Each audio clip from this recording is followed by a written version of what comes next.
I want to do that. I think the conversation is the example movement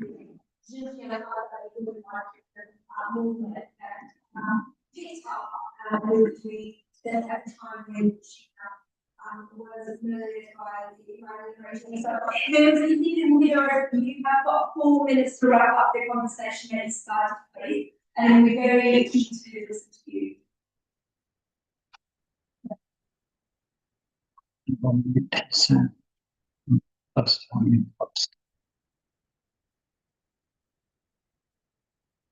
Sorry.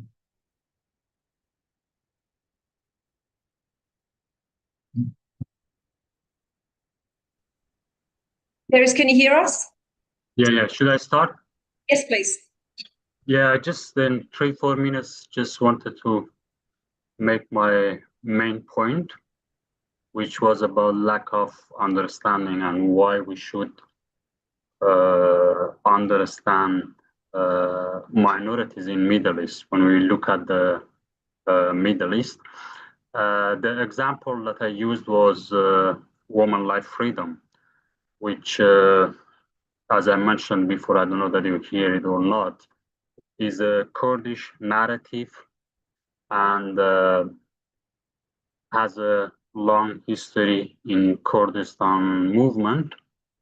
And then I mentioned Shirin Alamholi, who was a Kurdish activist, that she was executed in Evin prison in Tehran in 2011, that she wrote Woman Life Freedom in her soul, in her cell in the prison. So has a long history in Kurdistan.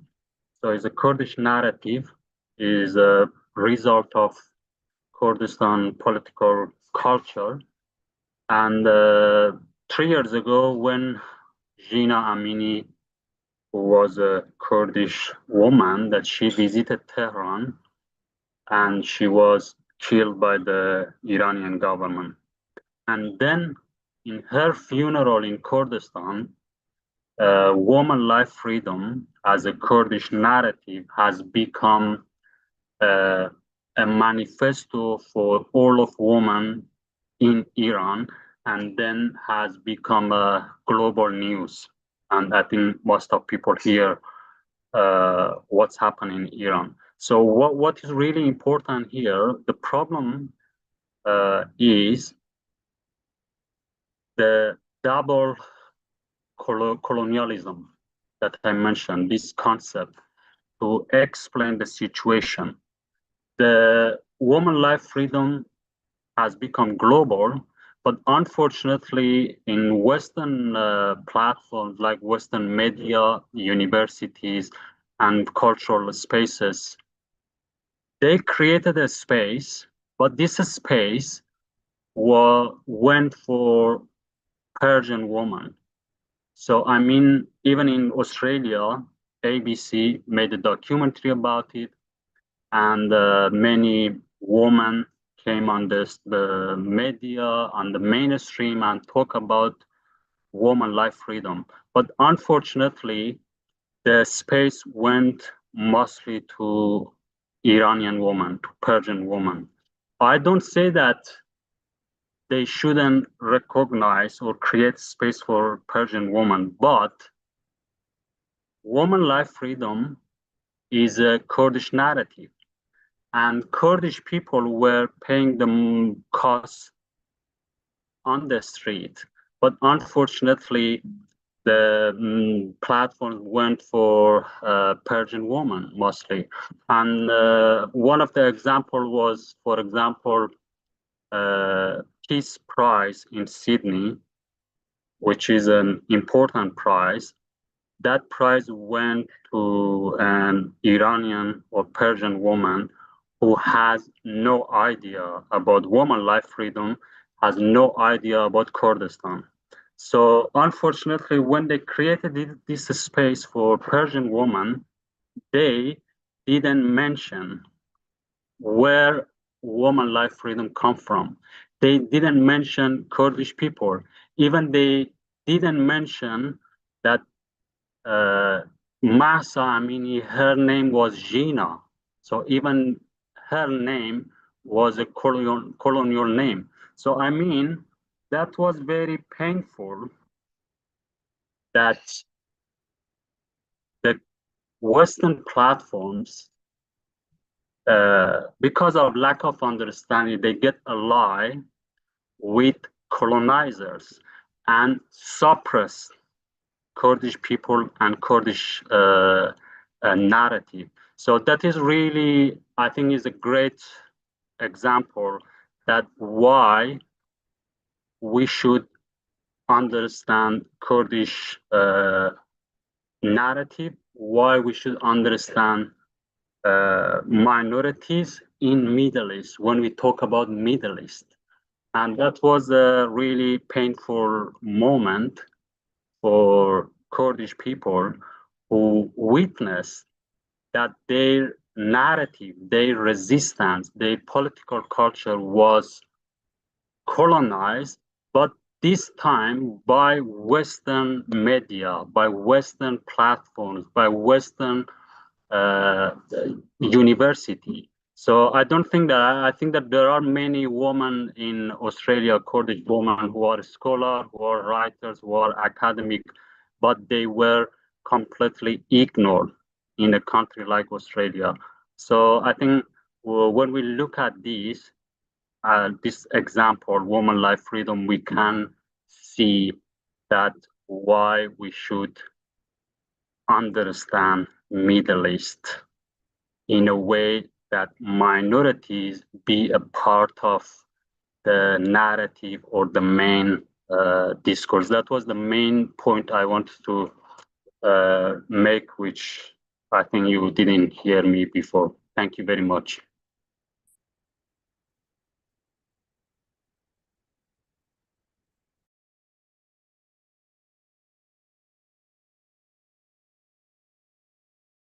That we have that perspective and that understanding of how at any possible opportunity, Kurds would be oppressed, directly or indirectly. So that's really important to clarify. Yeah, Felix, are you happy to take a couple of questions from the audience? Is that okay? Are you able to take a couple of questions from the audience? Yes. Are you on mute? I think you're on mute. Yes, sure. Yeah. Perfect. Wonderful. Any questions for Beres?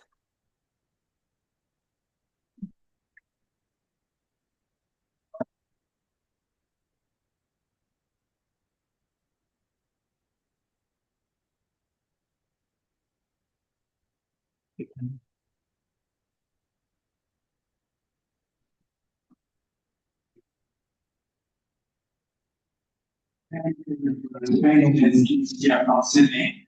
The question about that Iran, you see that Iran's after, the war between Iran and Israel, do you think there will be some changes in Iran if there's any corporate protection? And how is that going to impact the Kurds? And what advice would you have for the Kurdish community in Iran? Beres, did you hear the question? Not really. If you, I think, but I hear you well. If you Okay. I mean, if you repeat the question on the stage, I hear it well. Yeah. Yes, he's coming to stage to actually. Yeah. Okay. Hi, Beres. Thank you so much for your speech. It's Bruce here. Just a question about, how you see the Iran future in terms of, after the war, especially with Israel. Do you have any sort of ideas or hopes for Iran regime change? And if there is, and how you see the Kurdish role in these changes, and if the Iranians, the future Iranian regime would recognize Kurdish people, and what advice would you have for the Kurdish people in Iran, in Rojava? Yeah, thank you. I think it's very difficult to predict the political situation in Middle East, but in Iran, within Iran, what I am quite sure about is by collapsing the government, I mean the central government, it will create a historical opportunity for Kurdish nation. I have some reason for that, because if we compare it with 1979 Islamic revolution. And that time, only Kurdistan and only a part of Kurdistan, mostly, were actually the stand against the central government, against the government and the new government. But this time is different because Kurdistan has this time is bigger. I mean that some other Kurdish cities, which are my city, Ilam and Kermashan, will be a part of Kurdistan movement, and also other ethnic minorities like Arab people, like Turkish people, Baluchi people, and other minorities. I think this time they will be a part of the ethnic movements against the central government. So, and also this Islamic government, I mean Iranian government, they are not, we cannot compare them with the Shah that just leave power and deliver the power and the country to the new government. I think this time Islamic Republic, because they have an ideology, they will resist until the last minute, and even they will fight, even if they only keep power or control in one city, they will do that. So they are not going to leave power. And that's why, I mean, the central Iran, Persian people, they will have a political conflict. It can be a kind of civil war, but I don't know about the level. But I mean, generally, this time, I think it will be a big historical opportunity, even much bigger than the time after the Islamic Revolution in 1979. So if we look at the history of Iran, I mean the modern history, in the First World War, in the Second World War, and in the Islamic Revolution in 1979, in these three moments, the ethnic minorities, because the central government has become weak and collapsed, the ethnic minorities has been like they have the kind of movement or fight. And if we look at all of the ethnic minorities in Iran, Kurdish nation is the only nation that in the First World War, in the Second World War, and in the Islamic Revolution, three historical gap, they raised and they push the system back. So, I mean, this time, definitely, if the government collapse or become weaker, I think it will be a very big historical opportunity for Kurdish people. But I don't know what will happen. Might the country turn into a civil war, or it won't be a civil war, but I think we will transform to, or it will be like a transition to a system that actually this time Kurdish nation will be able to achieve some power. So, but I don't know, it's very difficult to predict what will happen and how much cost we pay. But definitely, just in a very shortly I mentioned, I think if the government collapses this time, it's possible that it won't be end of Iran as a country, but definitely it will be end of Persian supremacy. And I'm quite sure about that. So I have many reasons to say why. I think we are in the moment that we will witness end of Persian supremacy. But Iran as a country, I think probably it will survive, because that will be a matter for international community, and I think they will decide how Iran will be. But definitely, Persian supremacy will end in the next conflict. And I'm sure there is so much more to be said. I don't think this could be the end of such a rich conversation about such a complex situation that we have in the Middle East, in Iran, in Turkey, and in that part of the world. But we have to leave it there for now, Behruz. Thank you so much. We're going to send our audience to a break before our next speech. If you're staying with us, that's wonderful. We do hope to see you again. If not, you have a wonderful afternoon. Thank you very much. Thank you. Thank you. I'm sure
that was a lot of effort, a lot of work that we put in the Kurdish Association to bring it down to because that would be helpful. University in terms of things. However, due to a lot of other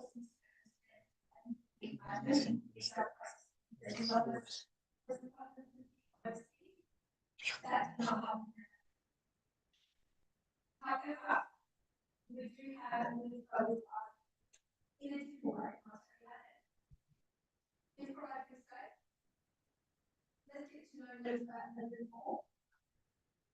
Nilufer is the foreign affairs function of the Kurdish National. She's a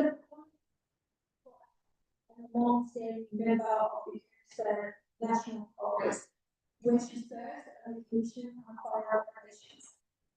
She has played a significant role in advocating for Kurdish rights, democratic self-determination, and gender equality, particularly within the framework of democratic constitution.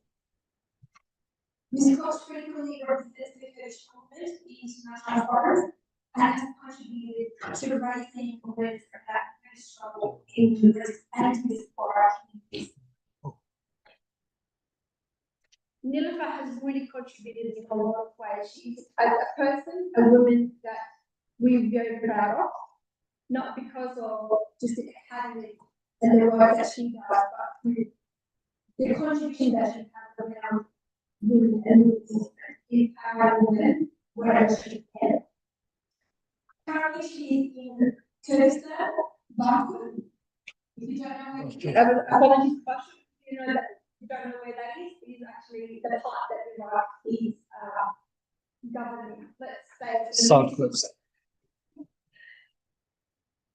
she is a peace processing effort that is taking place in Basra at the moment, one of the major key players. So hence it makes her different today, and I think makes a significant for us. We indulge in what she wrote telling us via a recording that she has made. She's put very kindly, she put the that aside to actually record herself, because we know history happened, and she was yet, which was unfortunately outcome yet. As she recorded herself, we do have the recording, until she hasn't come to our school.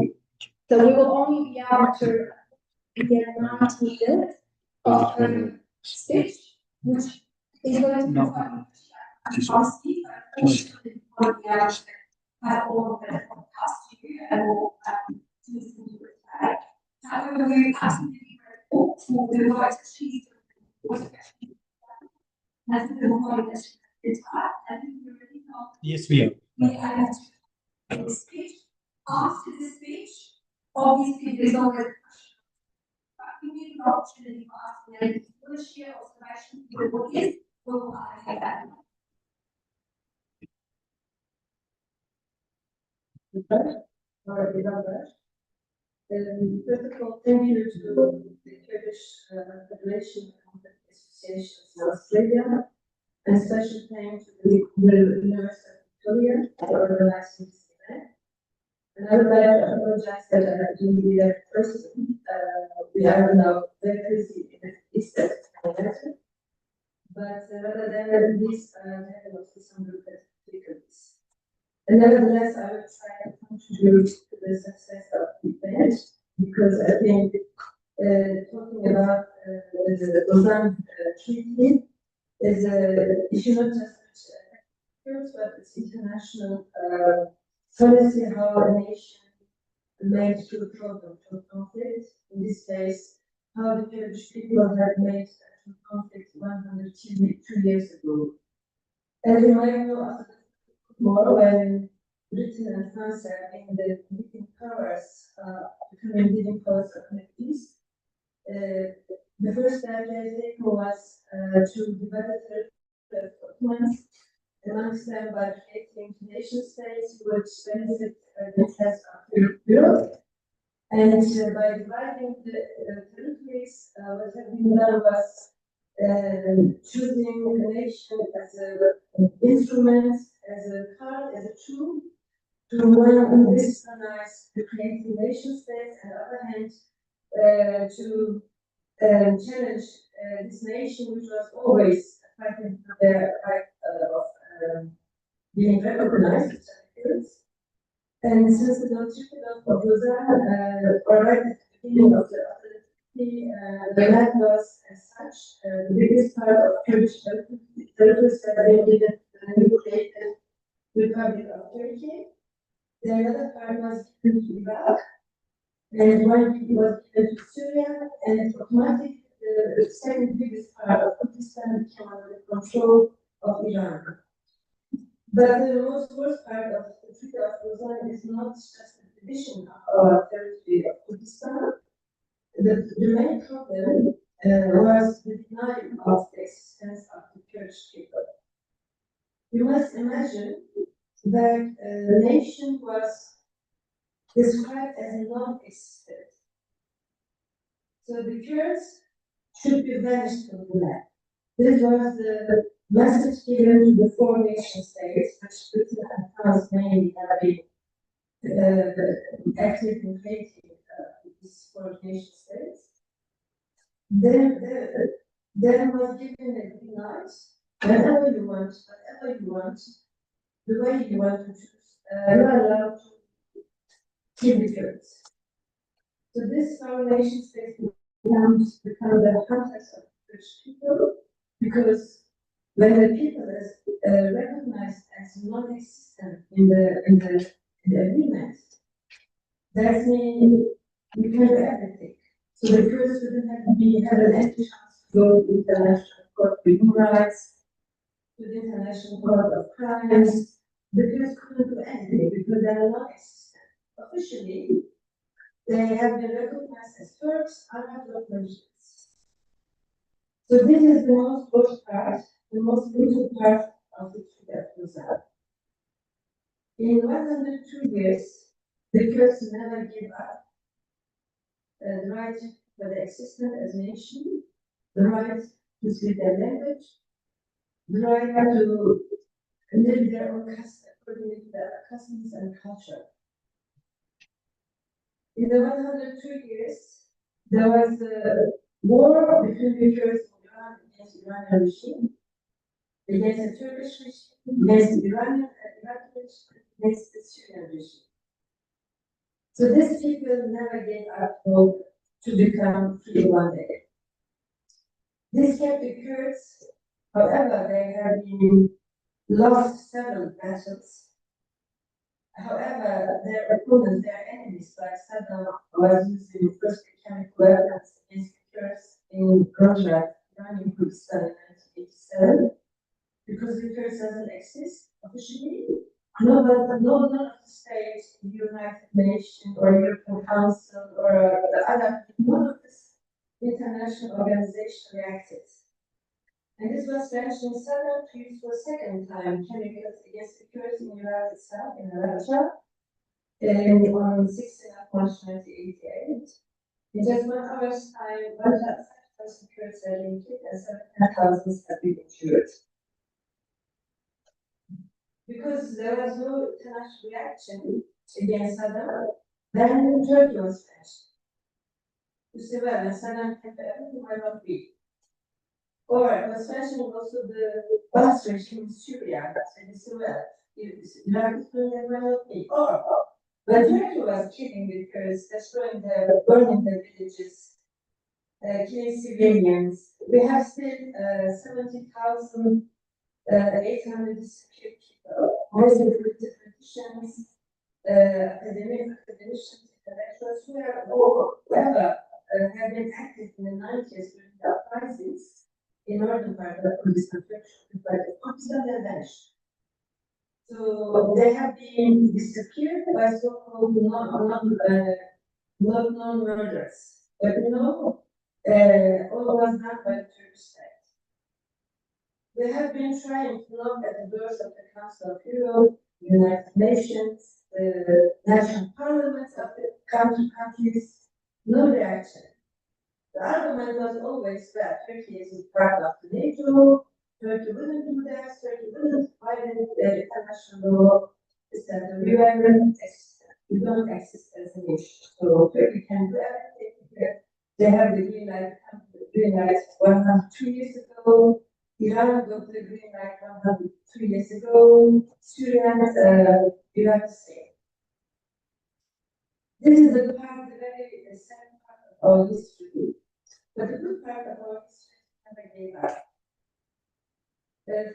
Finally, after all the biggest uprisings, and in the northern part of Kurdistan, 28 uprisings have been organized against the Turkish occupation and Turkish brutality.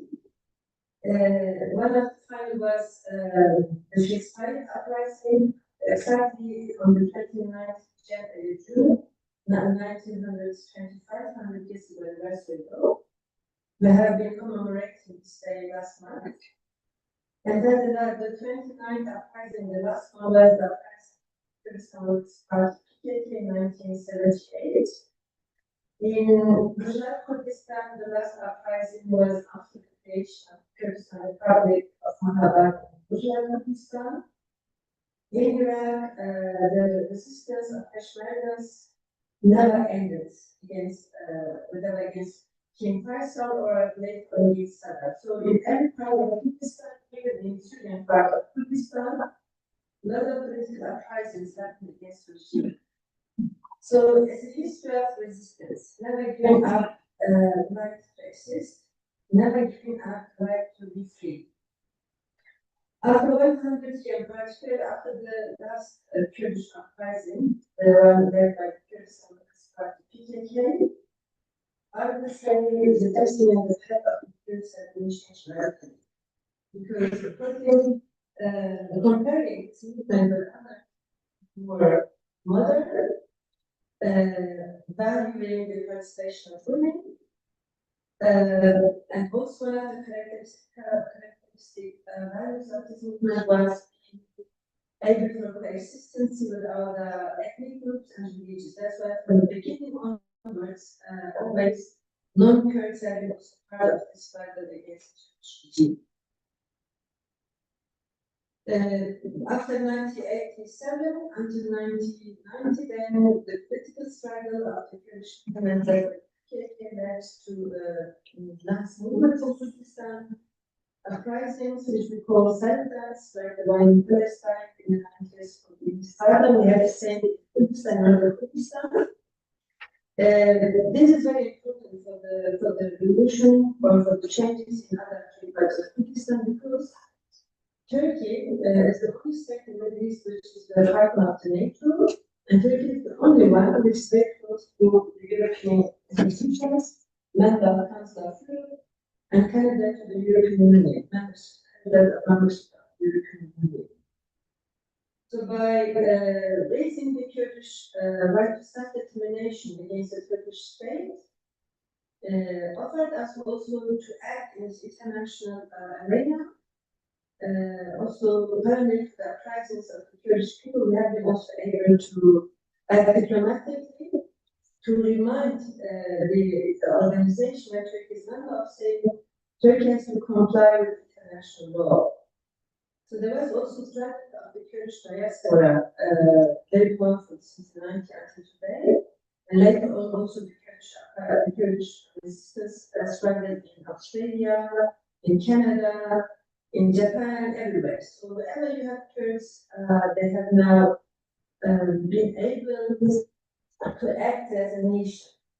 So the feeling, the consciousness of being a nation started to become a full part of Kurdistan in the 90s. However, in the Persian Kurdistan, there had been kind of national consciousness. In Iraq, it was similar, and in Syria also, but Turkey, the full support of the Western states in Turkey, because it was important to prevent the influence of the Soviet Union, because it was slavery. Turkish geostrategic location made Turkey important to the Western part of the world, particularly the United States after the Second World War, and also to Britain and France and general European countries. That's why Turkey got the full support from them. And I would say the Kurdish resistance against the Turkish state was also somehow being also able to, weakening the state that we support Turkey. So there's an international struggle in the end. And because the silence of this made it possible to Turkey to make demographic changes, let's say burning 5,000 villages in just 3 years time from 1993, etc. But through Turkey, we have been able to raise international awareness of the Kurdish struggle. We internationalized Kurdish struggle. So because the conflict itself was created by international powers, so it was international problem. And I think we achieved to make it international awards. Since then, we have also increase of support internationally, which was for international solidarity with the Kurds. And then what happened was after Saddam won, then the second term, because of the need of changements, new design of the region, then in 2010 was the Arab Spring. After the Arab Spring, we knew that the second part of Kurdistan will be influenced. After Saddam won, we have been able to create the Kurdistan of Iraq, which is success of all people having the Kurdish autonomy in Iraq, which is also recognized by the Iraqi constitution. Then there was a new opportunity to create a new space for our people. After the Arab Spring, we had the opportunity to intervene because we knew that we will go to Syria. And then 2011 onwards, the Kurds in Syria have been, by guiding of the Abdullah Öcalan, been able to take over the 30% of the Kurds of the Syrian state in the Kurdish region of Syria, which we call Rojava. And in this time, Turkey was fearing that next to Iraqi Kurdistan, there would be Syrian Kurdistan. That's why Turkey gets control over the jihadists like Islamic State, etc. And we have been also really brave in defeating Turkey and their proxies in Syria. And we said, well, there's no opportunity learning from experiences in Iran, we should make it different in Syria, Kurdistan. And this was the way to implement model of democratic confederalism, which means including all the ethnic groups. It could have been becoming part of our region after the demographic changes that, let's say, the Arabs. And then we have seen that we survived with the Armenians and Assyrians. We have been common people of the region, even when it's called Rojava.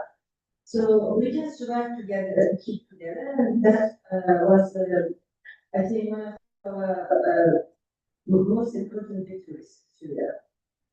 And to come together, to be in surviving coexistency, it was important also to build new common values. So let's say all of the nations or ethnic groups, the Kurds, the Arabs, the Armenians, the Assyrians, the Chechens, the Turkmens, we all need also common principles. And that means we need all to transform democratic values. And this has been done through the Kurdish movement. So whoever wants to join the democratic model, one of the principles was, okay, you have to consider the right of women, respect women, and giving women the space to create their own autonomous spaces. Because we do believe that women are the key to democratization by overcoming any patriarchal heritage traditions. So this is one of the reasons why Rojava later on there in northern Syria could survive in the last 13 years through this, by all means of interventions from outside, whether they were Turkish bombs, Turkish airstrikes, or interventions from the US, European states, the so-called international coalition, Arab states, all have been somehow trying to prevent that they could go further with this new democratic model. But it survives because the people kept together, because the women have been the ones who brought all together and democratized all these ethnic now we have seen that after 7th of October, there has another new shift in the regional conflicts after the war between Israel and Hamas started. And I would say we have been prepared for the changes of the region because we knew that after the Gulf War and the collapse of Soviet Union, that the US, which tried to design the region after Britain and France did after the First World War, and the US which will take over the hegemony of the region and will design the region according to their own interests. And by doing so, they will change the status quo of the nation states. And right at the beginning of the 90s, I would remind you that mostly what we heard in Washington was there are states that need to change, like Iran, Iraq, Syria, and Egypt. So Iraq, Saddam gone, at least on 8th of December last year, the last regime in Syria gone. And then recently there was a war between Israel and Iran. That means Iran is also shaking now. So turning Iran. So when we see all these three states are neighboring Turkey. Iran is neighboring Turkey, Iraq is neighboring Turkey, and Syria is neighboring Turkey. Particularly northern part of Syria, which is Kurdish areas, bordering the northern part of Kurdistan and Turkey. Southern Kurdistan means Iraq and Kurdistan is bordering northern Kurdistan, which is Turkey.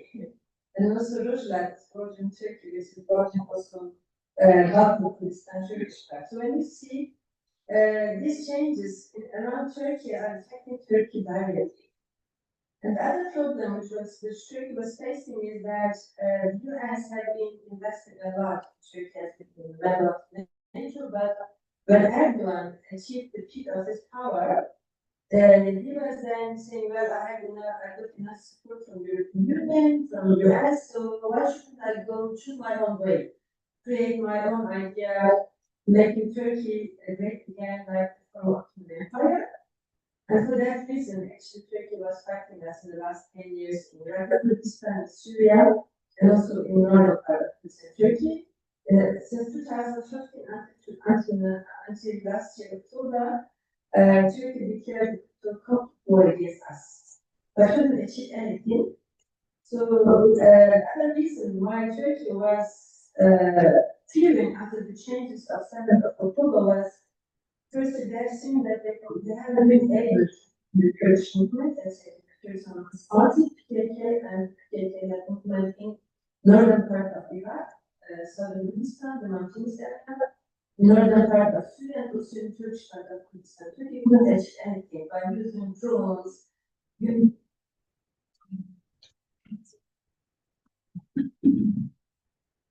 Yeah, I know. What unfortunately must have been this, unfortunately, we are we usually work quite disappointed, but honestly, we did our absolute best to be able to connect with her and get the rest of it. She is very, Under very difficult circumstances for program. So we are so grateful for it. It's amazing to be able to probably a lot of it. I don't know how much you need to be able to get that we probably be able to, We will follow. the group that did today and what we probably as well, because I do believe there's so much value in hearing exactly where she was taking us on that journey, because it was a really good speech. I would love to open it up to you guys, the audience. Yes, we don't move, but yeah, I'm sure this is I have some report, and I have some observations or questions. We've got multiple speakers here as well. So if there's anything that you guess people would like us to share their observations about the speech, more than what I was spend about 5 to 10 minutes maximum before our next speaker comes in.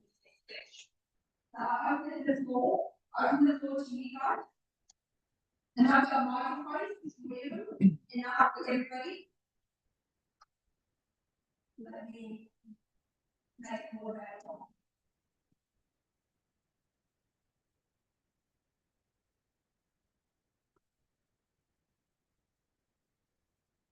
Hi, it's from Sydney.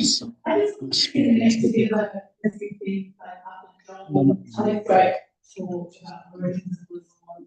And there are a couple of questions from the bookings that were really high on how that like why are we taught about Kurdish questions or university? Why university? Social democracy and human rights are really sacrifice. And I think Melissa gave us an answer around that, and I thought that was really powerful, where she said the real brutality of the law is not so much the division of land, but the denial of Kurds. And in my mind, that's one of the answers to the kind of 2 or 3 questions that were kind of raised this morning, is that really speak thread, that continuity of that colonial dispossession continues today. You know, that legacy of denial of the existence of the Kurds is at the core and the underpinning, I think, of the really important questions that people would use for asking. To say, I'm deeply sad to not hear, this is obviously at the heart of things that are going on right now, to really survive in terms, the opening and call for peace and the laying down arms made by Abdullah Öcalan, the leader of the Kurdish people. That's obviously central to what's going on right now, people's hopes and intentions really unsweet. Thank you.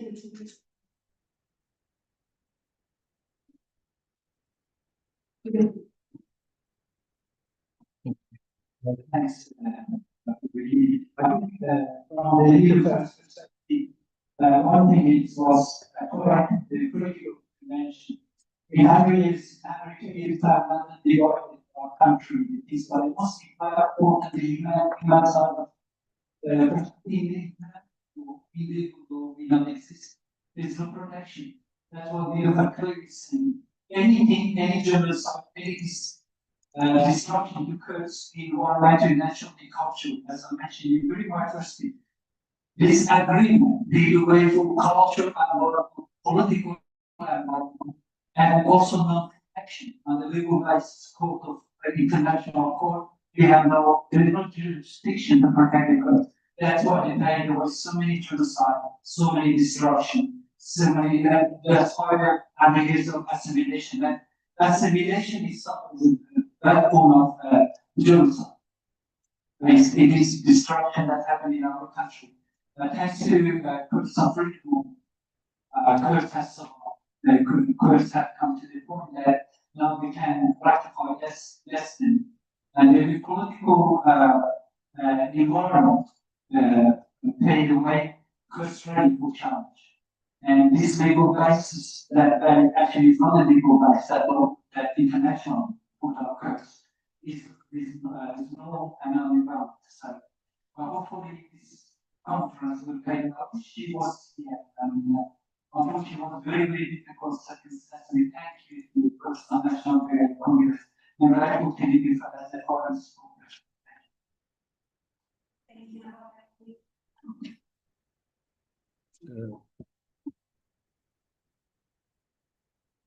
سؤال آخر دبي نزيك. Yes. Sorry. Hi guys, I'm here from Sydney, Graduate Solidarity. One of the, I was very disappointed that it chopped off so soon after Never Post seemed to be posing a situation that confronting, reshaping of the Middle East according to the interests of the new dominant colonial power, imperial power, US.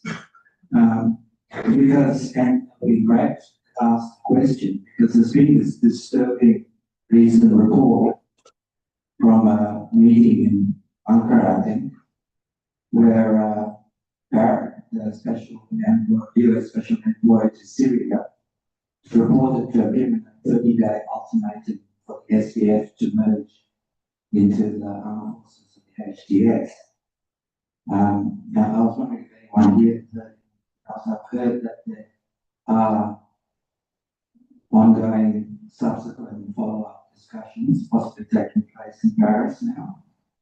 But has anyone heard? I mean, obviously, it's an impossible ask to look for the SDF, HTS forces. Thank you, Peter. No comment on these companies. What is very clear with perspective in politics, everything has been sealed. There's also agreement, signatures too. So everything in Bojao, in South Kurdistan, in Rwanda, is the head current people and a big impact. Yes, we know the current regime. We, in our Kurdish perspective, we know that the same people savages that attack Obama and Shanghai. They are commanders in operations support and Rusi. And currently, so many things haven't been confident. But at the integration could have gone through difficult process. We do not believe this will take place. Everything have current, as I mentioned, resources device, and there is support, international as well. This is important as well. The representative of the US was pressuring SDF to integrate, not about this point of view, but the senior that jihadi genocide is small and the Israeli government commission to stop this genocide.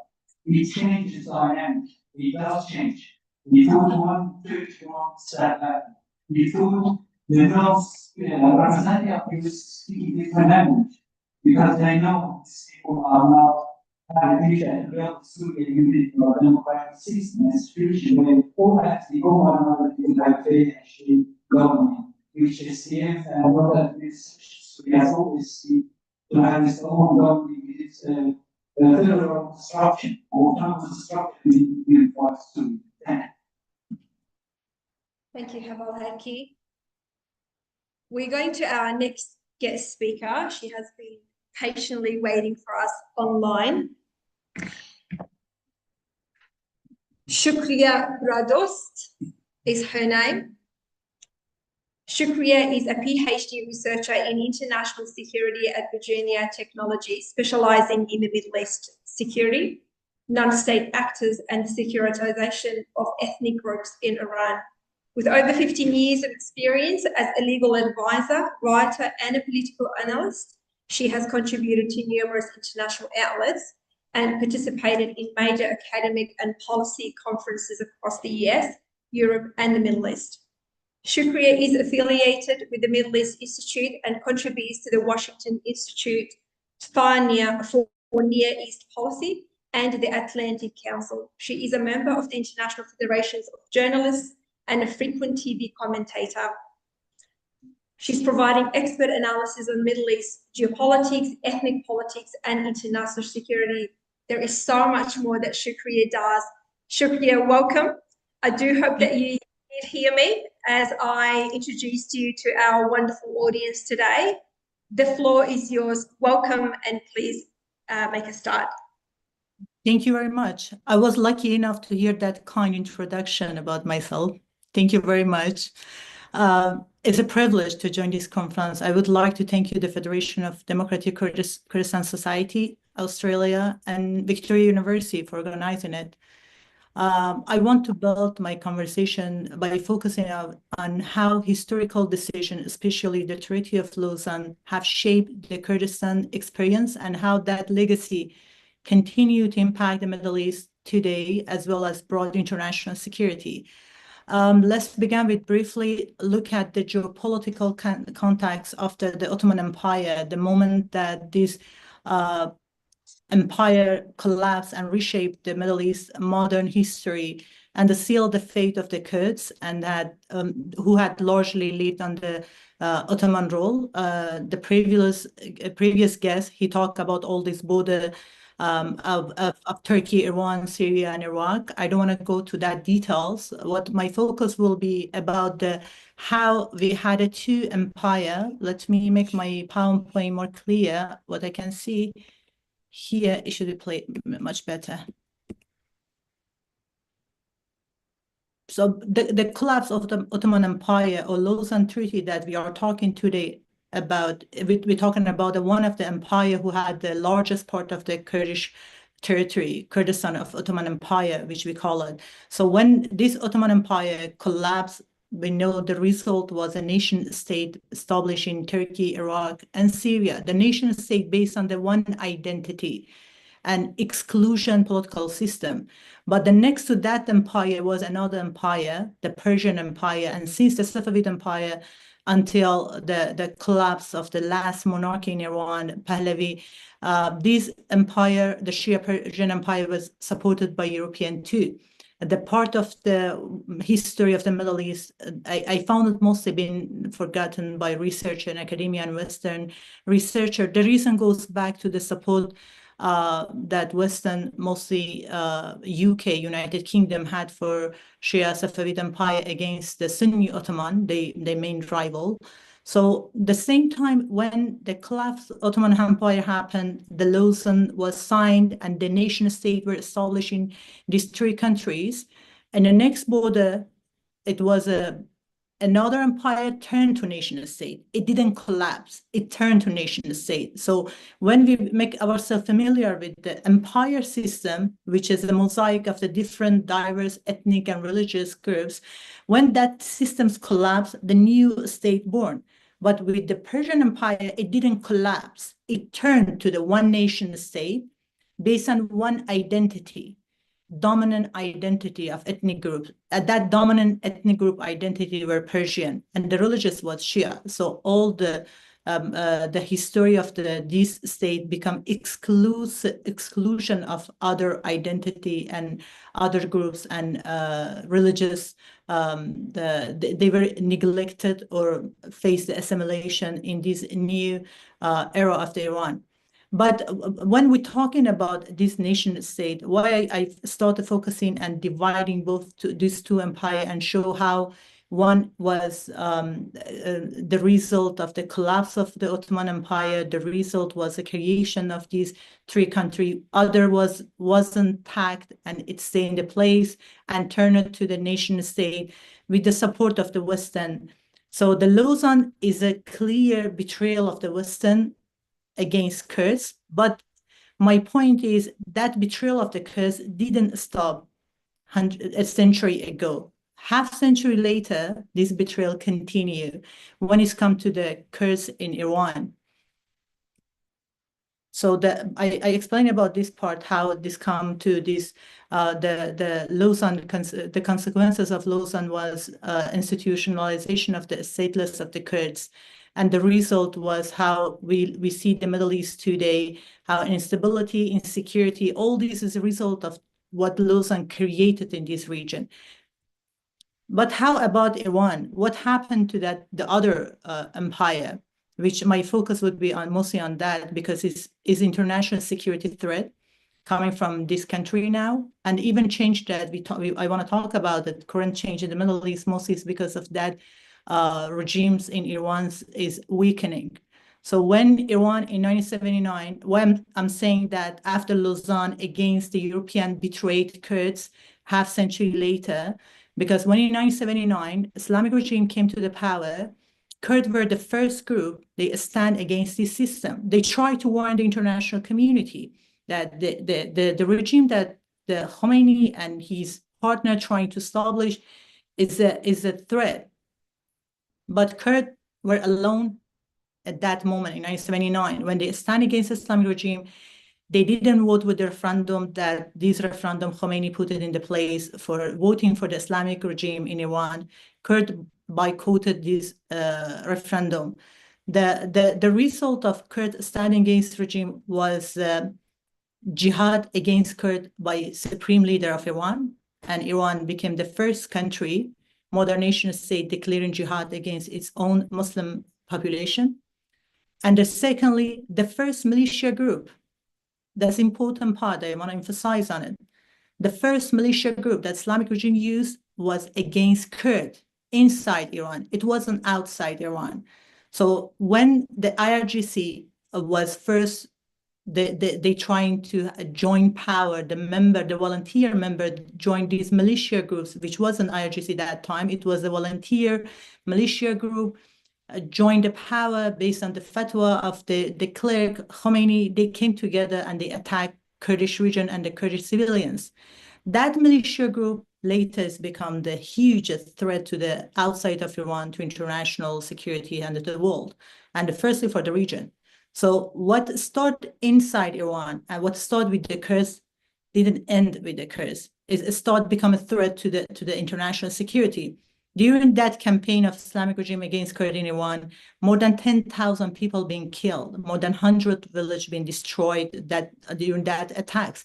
But we haven't heard any condemnation or any support for Kurds or condemnation of the Iranian act from outside world. The world was silent.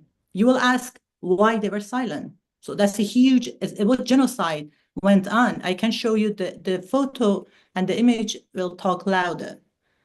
Look at this image.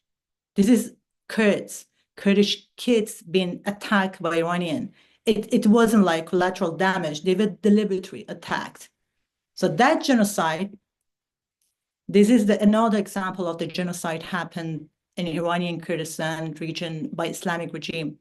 The Qarna village is known among Kurds, but unknown among European and Western academic researcher, unfortunately, even the policymakers. The whole village was, they were massacred and genocide. Even the kids were killed. So the question is, where the international community, why they were silent when that genocide happened? The answer is they short-sighted interest. They saw in 1979, which they had the same opinion. I will go back to the Lausanne during the time they signed the Lausanne. What was the reason they neglected the Kurdish demands and they sided with Atatürk in Turkey? So that time, 1979, they saw, okay, if we push against Islamic regime in Iran, their new regime will side with the Soviet, and then it will against our interests in the Red Sea. And then they had the oil issue with the Arab country in the result of the 1973 oil crisis. So they shorted interest was, okay, let's be silent, quiet when the genocide is going on inside Iran. Then we know they are paying the price right now. The terrorist group of Iranian regime is not just in the Middle East anymore. You can see I tried to show how it started in the Middle East. Then in the Europe right now, you have all these group, the Islamic regime using gang, smuggler, and criminal group to attacking the interests of the European inside Western countries' soil, not even just inside Middle East. So the silence, they silence us, paying them that price. But going back to the Lausanne, and why I'm saying they're doing the same mistake, during the Lausanne, when they signed this treaty with Atatürk, they had the same strategic mistake, I do believe, when they thought that Atatürk will side with the Soviet, that how we have to give Atatürk what he wants. And then they colonial influencer, they all interest, same mistake by time, history repeating itself by the Western policy. So that's how we, after Lausanne is not the end of the betrayal, not the end of their mistake in the strategy decision. We can see the decision after the collapse of Iran last monarchy, the Western society did the same mistake. So now what we're seeing right now in the Middle East, a failed assimilation, I call it, because all these countries, starting with the Turkey, the exclusion policy, which when we call it exclusion political system, what is their policy regarding the other groups? They're trying to assimilate them or accommodate them. So Turkey tried to assimilate Kurds. We're destroying the language, calling them the mountain Turks, not representing Kurds in the cultural, political, and social rights. But what happened have been these countries like Turkey, Iran, Syria, Iraq been successful in this strategy that they have been applying for decades? The answer is clear as no, because we are here even talking about the Kurdish cause after how many decades, after Lausanne, after century. So the answer of the answer is clear. They haven't been successful to destroying Kurdish struggle or Kurdish voice until today. But now with all the shifts that's happening in the Middle East, as I said, with the weakening of the Islamic regime of Iran, and then the countries like Turkey recognizing that they cannot have the hegemon power in Asia and even increasing power in the Middle East, the power that Turkey was trying to achieve and become a hegemon in the Middle East, but it's failed after the fail of the Muslim Brotherhood in Egypt. So Turkey is trying to become a hegemon in the Middle East, but for now, after the Arab countries increasing the power in this region, it seems not possible for Turkey. So Turkey's goal trying to have this map of the Asian closing to the Asia's, the Turkey map, which we are familiar with, the way they're trying to create the Zengezur corridor, even between Turkey and Azerbaijan, passing the Armenia. So they're trying to create that area as a Turkish hegemony. First point that Turkey has to face it, or first obstacle that Turkey has to face it to achieve what Turkey wants, is answering the Kurdish question, answering the problem that Turkey has inside of this country. That's how the Turkish most radical nationalism group like MH, MHP, they come into the parliament and asking for negotiation with the Kurds because they are aware of the problem that they have. They try to ignore it, they try to neglect it, but now they admit that they have to face this issue first to be able to achieve their goal. But is that goal beneficial for international security? Turkey become hegemon in the region? I don't see that really beneficial for international security, because what Turkey as an actor is doing, increasing supporting the groups that can be a radical group. What we see in the Syria, for instance, is a radical Islamic group. That's what Turkey is supporting. So that's another point that we have to keep in mind. If we support Kurds inside Turkey because we want to have a keeping balance of power inside of this country, with the keeping balance inside of Turkey, we can have, or we could be able to prevent Turkey's behavior outside this border and increasing this radical behavior, Muslim radical behavior of Turkey outside of this border. And with the Iran, with weakening Iranian Islamic regime, is an opportunity for Kurds and other groups inside Iran to have international support for self-determination, which for the Kurds, who are the mostly organized and mobilized people in Iran, is a huge opportunity. And why I call it the Kurds has a huge opportunity, because if you look at the Iranian, not just inside Iran, even outside Iran, the Iranian opposition, you will see how the Kurds are the only group, they have military power, civilian power, when they're trying to protest inside Iran, which we saw it not just during the Women Life Freedom uprising, we saw during the last Nowruz, in the March 21st, we saw the way the Kurds in Iran had the Nowruz gathering, the 1,000 people, more than 100,000 gathered for the Nowruz. That shows how the population of the Kurdistan region of Iran, which is Rojhelat, is in life, and they are ready to support and to protest for any change coming from inside Iran and supported by outside Iran. When I say protest, I mean the Kurds in Iran always, since 1979, been on the street and protesting any decision that's against their interests. So that's how I do believe the grassroots of the Kurdistan of Iran, the Rojhelat, is ready for change in this country. And when it's coming to the Iraq and Syria, these are two best examples of the Kurds as authority in the region. These both administration has shown when Kurds are in power, they are the system that can be inclusive, and all ethnic and religious diversity, they have their own right. And none of this diversity being banned under this Kurdish ruling administration. That's how I do believe supporting this system with having Rojava and Bashur is the best thing to think about it, how Middle East can have a better administration, of better place for ruling in the current century, that stability of Middle East, as we say, is not just about the Middle East, it's about the whole world and the security and stability. I'm ending by saying that what started with the Kurds doesn't end with the Kurds. What's happening in the Middle East doesn't stay in the Middle East. So let's keep our eyes on the Middle East and keep remembering that history is repeating itself. If today we're not talking or addressing this issue and trying to find a solution for what's going on in the Middle East, we will have the repeating the history, and unfortunately not even a better future for next generation. Thank you very much. And now I'm opening for room for any question and discussion you have.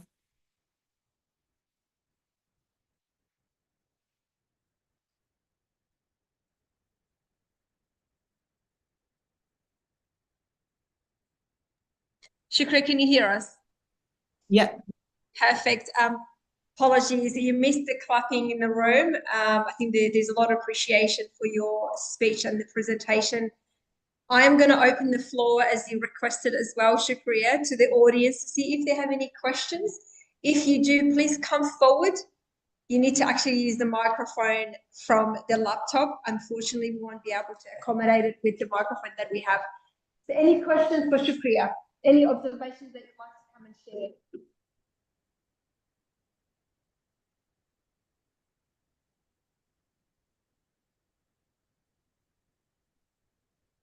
Of course, please come forward.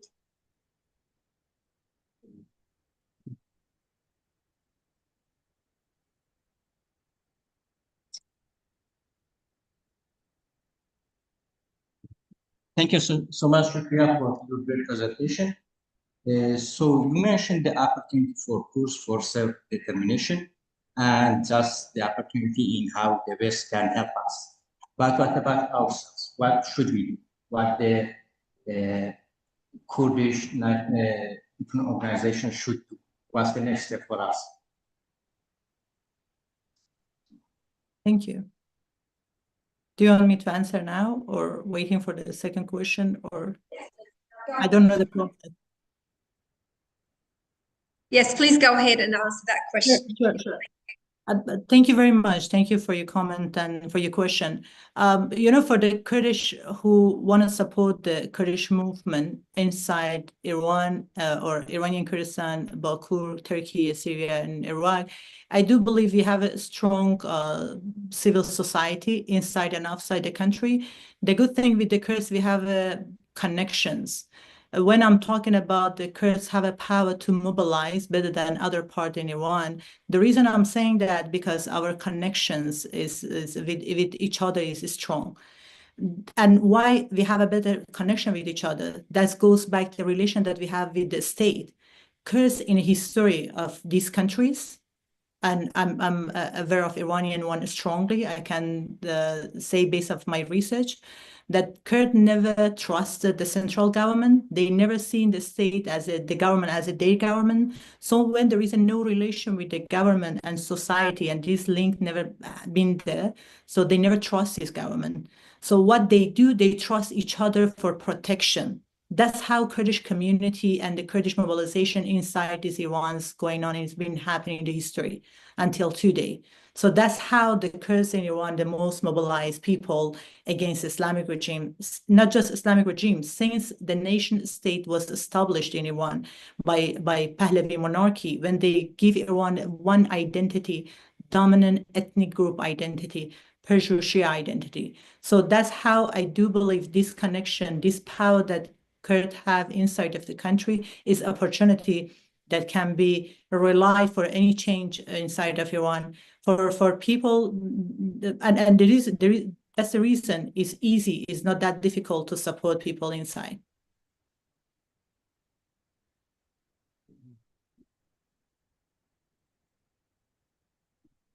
Just one more clarification. As the results we are supporting, but do you think this is enough? Because as regular people, as civil people support standard, but I don't think this is enough. I'm afraid I cannot hear the question. Okay. So I said that as individual people, as individual person, we can support each other. But I don't think this is enough. So we need more organizations, more solid collaborations among Kurds. So how do you see that? Is it happen or will be happen? So for example, PKK has some great steps toward the democracy or to having peace between Kurd and Turks. But in general, for our Kurd, is it enough? Thank you. I don't want to reveal all my information right now, but you're pushing for that direction. For Kurds in Iran, what me and my colleagues and other groups who we're working on the Kurdish case inside Iran, we have been able to bring all Kurdish parties together, and they are kind and they're aware of this situation. So I'm sure you're aware of the statement, the latest statement of the Kurdish all political parties for Rojava, the Iranian side. So there is a coalition among them. They're trying to work on it to bring the more clear path for the Kurds in this country. And the good thing with having these political parties for Iranian Kurdistan, which I support political parties, the reason is we have these political parties to organize our movement. There is a reason why Islamic regimes attacking the Kurdish parties. I always argue that, I always say the Islamic regime of Iran doesn't attack Kurdish KDPI, Komala party or Peshmerga or other party because they are militarily really powerful parties. The Islamic regime attacks them because the Islamic regime knows the connection between this political party and its population inside Iran. And it has been evidence when this party is asking for Kurds inside Iran to go for the strike, closing all the shops. I'm sure your audience are aware of this. A strike happened several times inside of Iran, in the Kurdish region, in Kurdistan of Rojava. For the Bakur, in my opinion, because each part of the Kurdistan under different circumstances, under different occupier or ruling states have a different policy and political issue, different policy to deal with this Kurdish question. In the Turkey, what we think is a really test for the Kurds and the Turks too. If the way PKK is now opening the door for the peace negotiation, if Turkey fail to give the peaceful solution to Kurdish question in Turkey, it does mean Kurds has to continue the fighting and the war against each of these country. But if peaceful solution in Turkey resulted the way that Kurds want and the Turks has accepted the Kurdish right, that means there is a hope for in this region to solve the problem through diplomacy and through peace. And it's important to mention 40 million people in this region always have been asking for the peaceful solution. Imagine if we had 40 million people, violence and radical people, what would happen to the Middle East? So Kurds, as usual, they're always asking for the peaceful solution. And in Iraq, in my opinion, Iraqi Kurds, Bashar is ready for independent states. They had asked and voted for independent referendum 2017. So it's clear path for them. Their self-determination, they've always been clear what they want. I do believe the international community have to respect their demands.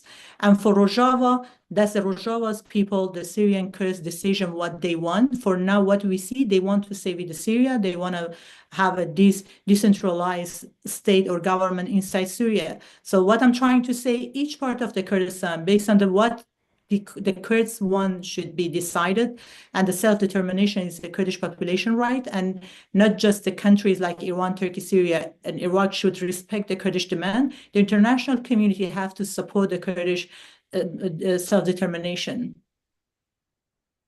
Thank you so much. Thank you. Thank you so much, Shukriya. Thank you. Yes, we do have another question, Shukriya, and we will give 5 minutes to this question. Come forward, come forward.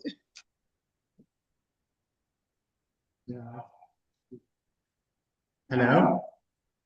So just my question is like usually it's claimed that the Lausanne is mostly related to the Kurds in Bakur, Bashur, and Rojava, which is these three countries that was influenced by the Ottoman Empire. But they claim that Iran border is not related to this agreement. So my question is like from geopolitical and politics in the entire Middle East, that agreement how influenced on the Kurds in Rojava, you know, just in the century ago.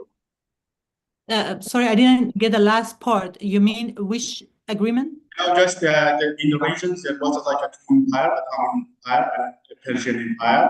So mostly they claim that the Lausanne is not related to the Iran, like the Persian Empire. So I just wanted to see your view that how the Lausanne is related to the Kurds in the Rojava and the you know there's a situation. Thank you. Thank you. And the entire Middle East, the suppression, the Kurdish nationalism in the entire Middle East. Thank you. Thank you. Thank you. You know, for the Lausanne, how it's related to Kurds in Iran, first step to institutionalize Kurdish stateless was started with the Lausanne Treaty, and it's opened the door for the Turkey, Iraq, and Syria and Iran to have this coalition against Kurdish people. That's how we've seen these all countries have each time they have an agreement, they have a coalition how to attack Turks.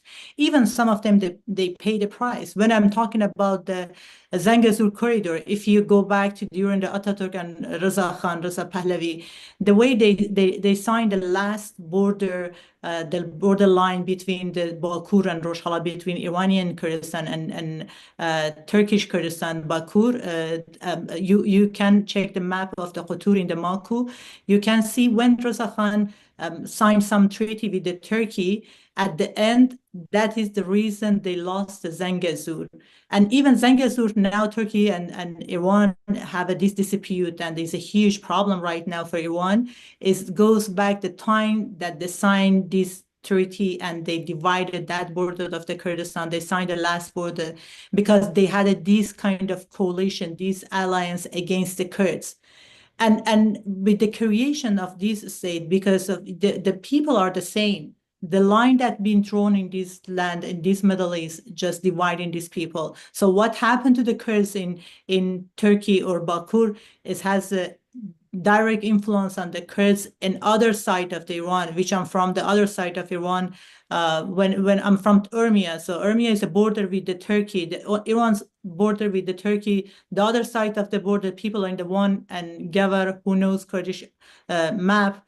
We both talking the same Kurdish dialect. We both talking about the same history, same poetry, same language. Everything is similar. We have no common of the culture or language with the central people, the way we have with each other. Or better example, when I'm talking to the Syrian Kurds, as a Kurds from Iranian side, you know the map, there is no border between Kurds in Iran and Kurds in Syria.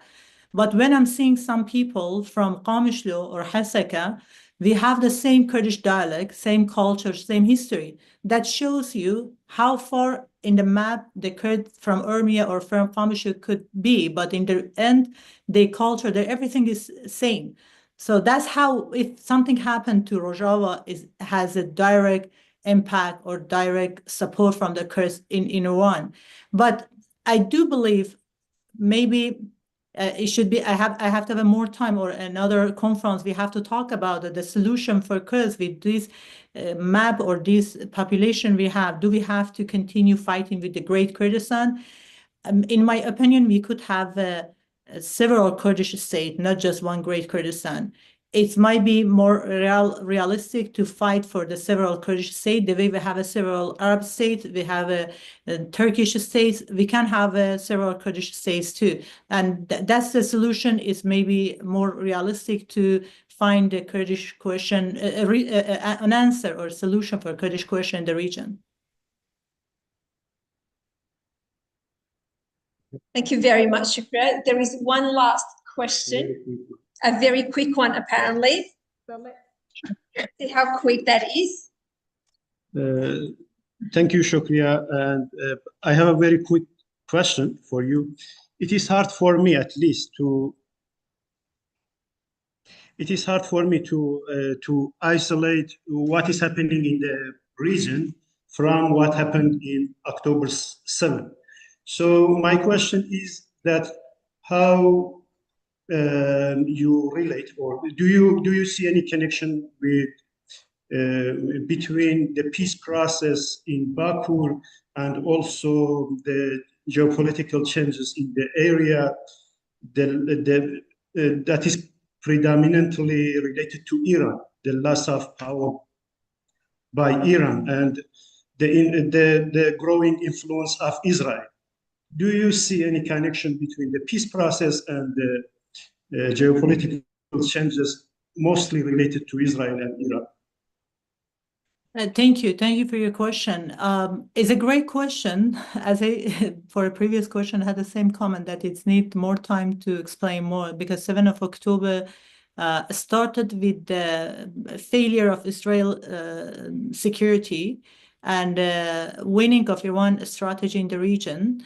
But it didn't end this way. When Israel was successfully eliminate Hassan Nasrallah and eliminate or diminish the Hezbollah's power, the table was turned against Iran's policy. So after the elimination of Hassan Nasrallah, what Iran built for decades in the region and became the hegemon of the region, we have to admit that doesn't matter how much I disagree with the Islamic regime of Iran, but the way they try to use this militia groups, they even drone and missiles, they even give this militia group the opportunity to build their own missiles and drones. And we know even now some of these Hezbollah is trying to rebuild these missile and drones inside of Lebanon.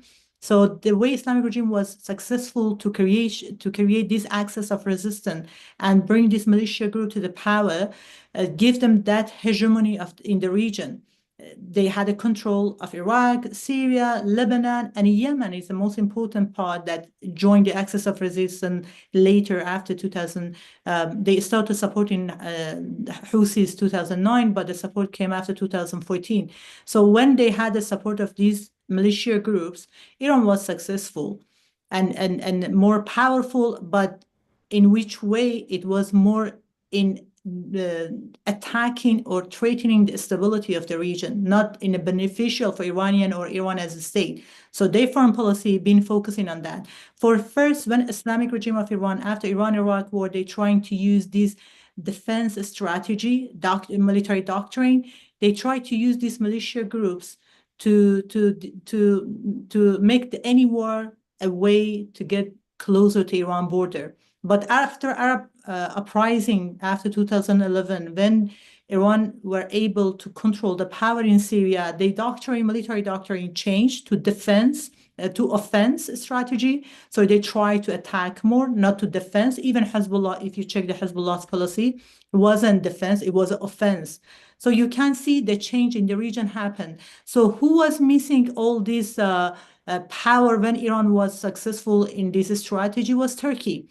Arab country, they still looking for a stable region for their own strategy of the economic development. But Turkey was trying to get the balance of power in the region after, as I say, the Egypt and fall on the Muslim Brotherhood. Turkey's all attempt or effort was failed. But now with the changing regime in Syria, Turkey found opportunity. We know Shara is supported, or most of his minister being supported, trained by Turkey intelligence. That's, you can check the report coming out from intelligence services, that how each minister had a relation with the Turkish government. So now Turkey is trying to build its power in Syria, but Turkey is not the only actor. Now you have an Arab country supporting Shara. Why? Because they don't want to push Shara in arm of Turkey. That's how the Saudis mostly try to make connections with the Shara and Trumps. And now you can see the Arab countries, the Gulf country, mostly Saudi and Emiratis, they're trying to invest in Syria to take Syria out of Turkey's power. They don't want to replace Iran hegemony with the Turkey's hegemony. That's how Arab countries get involved. Even before the collapse of Bashar Assad, let's remember, they even made a peace with the Bashar Assad. So that's how in the region, Arab countries playing their role. Iran's now, it failed in the region. It's at home trying to survive, but trying to rebuild its power, which is not easy for Iran. Now what Iranian regime has to focus on it is to survive the regime now. They may try to rebuild, but it's not going to be successful under the current circumstance. But for Turkey, because Turkey is trying to keep the balance between the Gulf countries and its interests, Turkey's and Saudi Arabia's last broken diplomacy been rebuilt. Now they're trying to have the best connection that they have. They're trying to keep that connection and help Syria to have this radical Islamic group in power, which I don't see really very. I'm not positive about the current situation in Syria, and Shara in power is not giving me the hope that we will have a really democratic or decentralized power in Syria. And I do believe the US doing a mistake by giving the green light to the Shara and removing sanction with the hope of the stability in this country. So this stability in Syria is an issue.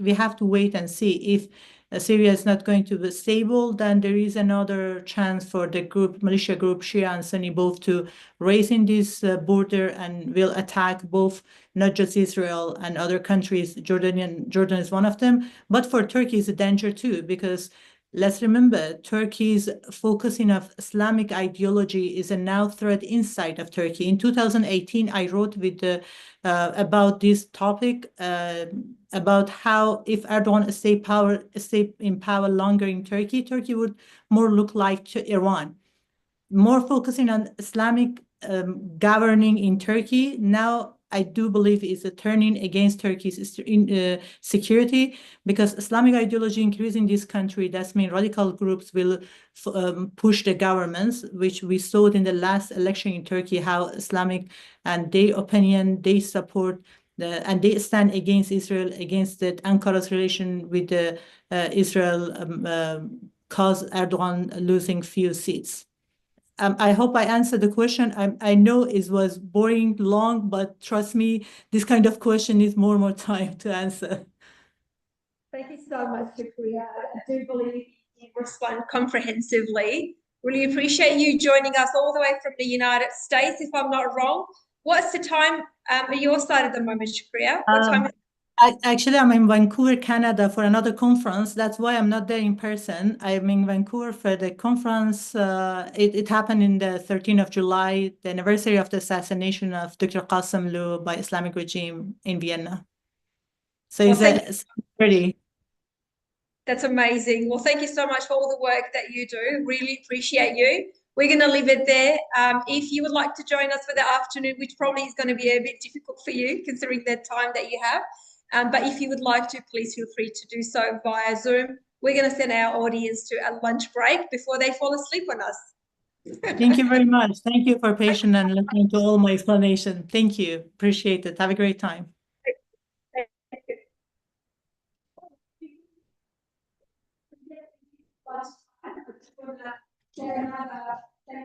you.